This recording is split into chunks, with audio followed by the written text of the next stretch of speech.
Well, hello, my lovely YouTube family. I know it has been a hot minute since I posted, since I had quite a track record there of posting every single week, and I missed last week. I'm sorry, things got a little bit crazy and I had like 3 auditions last week, so that kind of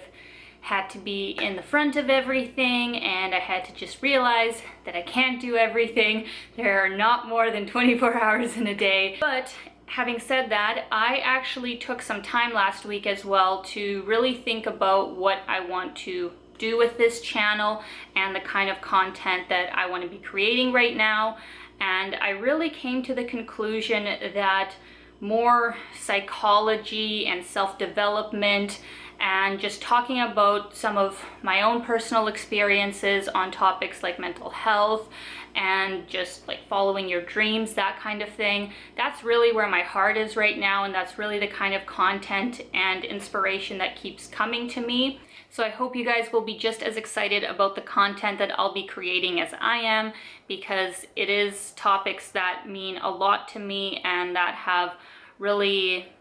made me grow as a person, and that I hope will be able to help other people. So having said that, I have a topic today that I wanted to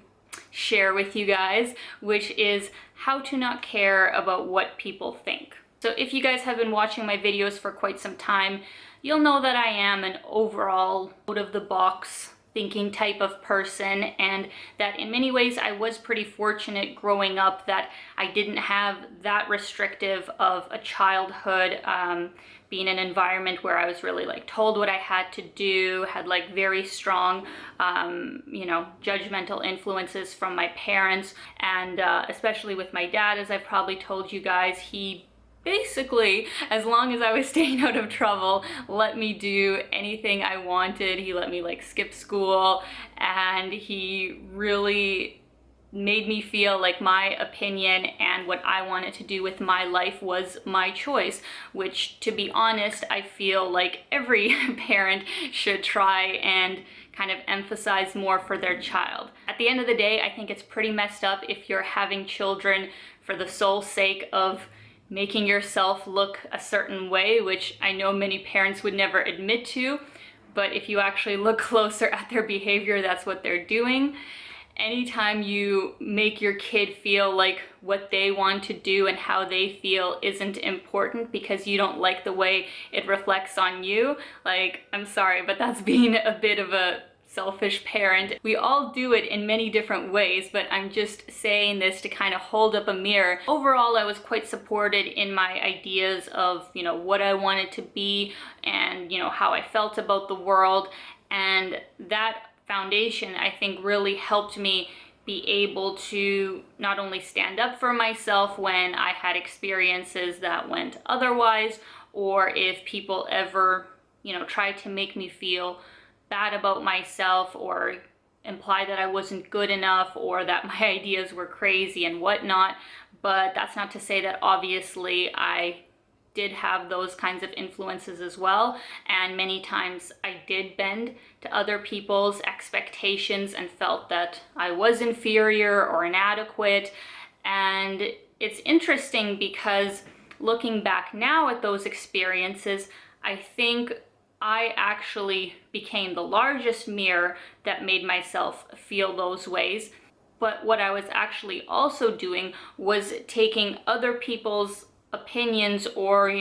little things they said here and there and blowing them up to be something much bigger than they actually were. I think we really overlook that a lot of times, where maybe somebody's having a bad day and they say some kind of offhand comment that's really hurtful to us, or that we take super personally, and whether they meant it that way or not, we start this whole story of like, I'm not good enough, like this will never work out, like that person said that they tried that and it didn't work, and on and on and on and on. We start spinning this whole web that isn't based in reality, is all our own like worst fears, and we get caught in this web eventually that we then take as reality. So overall, I think we need to be much more aware of how we feel when people will say things to us, what kind of things it triggers inside of us, and then how we begin to create a whole story around those things. So if and when that happens, we have to have enough awareness to realize, okay, what that person just said has made me kind of like hook on to a fear that was already there, and now it's just making it bigger and bigger and bigger. What we forget a lot of times is that whenever people are judging or criticizing or just outright being mean to us, is that usually those things have a lot more to do with them than it does with us. Anytime anybody is very, very passionate about a certain kind of subject or really condones a certain kind of behavior, there's a very good chance that they themselves have, a lot of issues and a lot of things that are unsettled about themselves on that topic. And I personally can relate to that, where I remember when I was younger and I used to really, really, really project some of my fears about certain things on a lot of people who I thought were being so, bad or so insensitive. Something somebody said, or, even a thought inside of myself that totally changed my state of being. And before I knew it, I was like attacking this person who I thought was the problem, or that wasn't understanding, this point of view that I had, and just totally projecting my own fears and my own inadequacies on somebody else. So that is why we have to be very careful about taking anybody's negative opinions too seriously. And if anybody says things that make us feel bad about ourselves, like, we have to really realize that the reason that you feel bad about people saying stuff like that is because the deepest, whole self, the source within you, does not actually agree with those things. And I was just listening to a segment about that in Abraham Hicks, where anytime we feel negative emotion about anything is because the truest knowing source inside of ourselves, seeing the bigger picture, doesn't agree with it. So that's a whole new perspective on the subject. I definitely had a lot of instances, especially when I was younger, where I did go against myself and I felt horrible inside because I was doing something because either somebody made me feel bad about,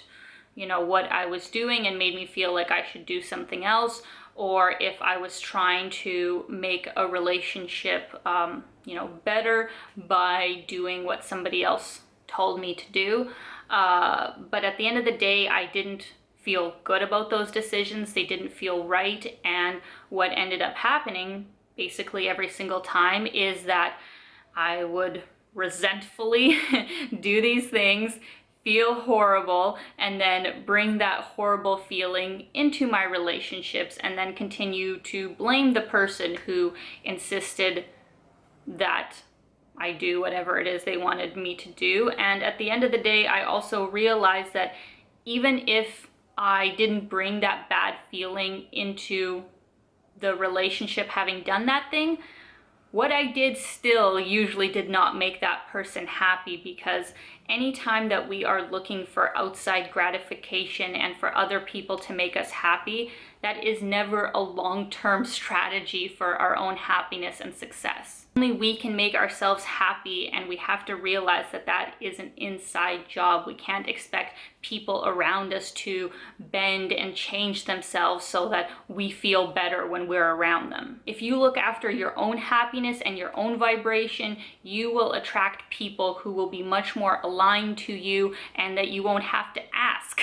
to make you feel better. We all come into this reality with tools that allow us to lead our lives any way we want. And I feel like our general consciousness on this earth hasn't really figured out how to do that a lot of times, and we usually try and make that happen through other people and fitting into this successful sort of model, you could say. And it's just sad in many ways, because having been someone who has done all of those things, you realize that, oh my God, I spent all of this time trying to please other people, you know, leading by their examples when it didn't feel good for me. And all this time, I could have gotten exactly what I wanted if I would have just been true to myself. With that kind of perspective, the opinions of other people really become irrelevant, and it's much easier to have not only compassion towards them, but it also kind of enforces your own strength and your own confidence in yourself, because it is through being true to yourself that you realize that you are creating your own reality and you are the puppet master, so to say, in this whole game that we're playing in a weird way. So yeah, it just stops mattering, and it's not as heavy. And the more that you hold true to that frequency, you start attracting people to you that don't really push your buttons quite as much. That's not to say that people won't come along that might be challenges or that might actually open you up to perspectives that you weren't aware of before, but overall I feel like the more I've been able to stay in this kind of place, the less pushback there is of those negative, shaming sorts of opinions. So there's really no point even paying that much attention to those kinds of opinions and ideas that don't align with you. And instead of pushing against those ideas, I would also greatly urge you to just detach yourself and to not keep engaging with those kinds of people if you find that it just brings out more fire and gets you more caught in that whole web. Just find a way to breathe, to center yourself, and to just follow the path that you know is true with you, even if it means you have to walk some of it alone. It is absolutely impossible to make everybody happy, and the good news is that you don't have to. I think a lot of people really think that it's their job to make everybody else happy around them when that whole strategy doesn't even work. So to quote Katharine Hepburn, that if you do what interests you, at least one person is pleased. And that for me is basically my staying true to myself strategy, that I know deep inside of myself, if I am happy, if I am in a good place, then I am my best version for everybody else, and that is the way that I can make my own best impact in the world, and other people's opinions are irrelevant. So I hope you guys enjoyed this video, and I would love to know in the comments down below what your thoughts are, what kind of experiences you might have had in dealing with these kinds of situations, and what you do to kind of stay true to yourself and to stay on the right track. I would love to hear all about it. But other than that, I hope you guys are having a fantastic day. Keep being your own kind of beautiful, and I will see you soon. Bye guys.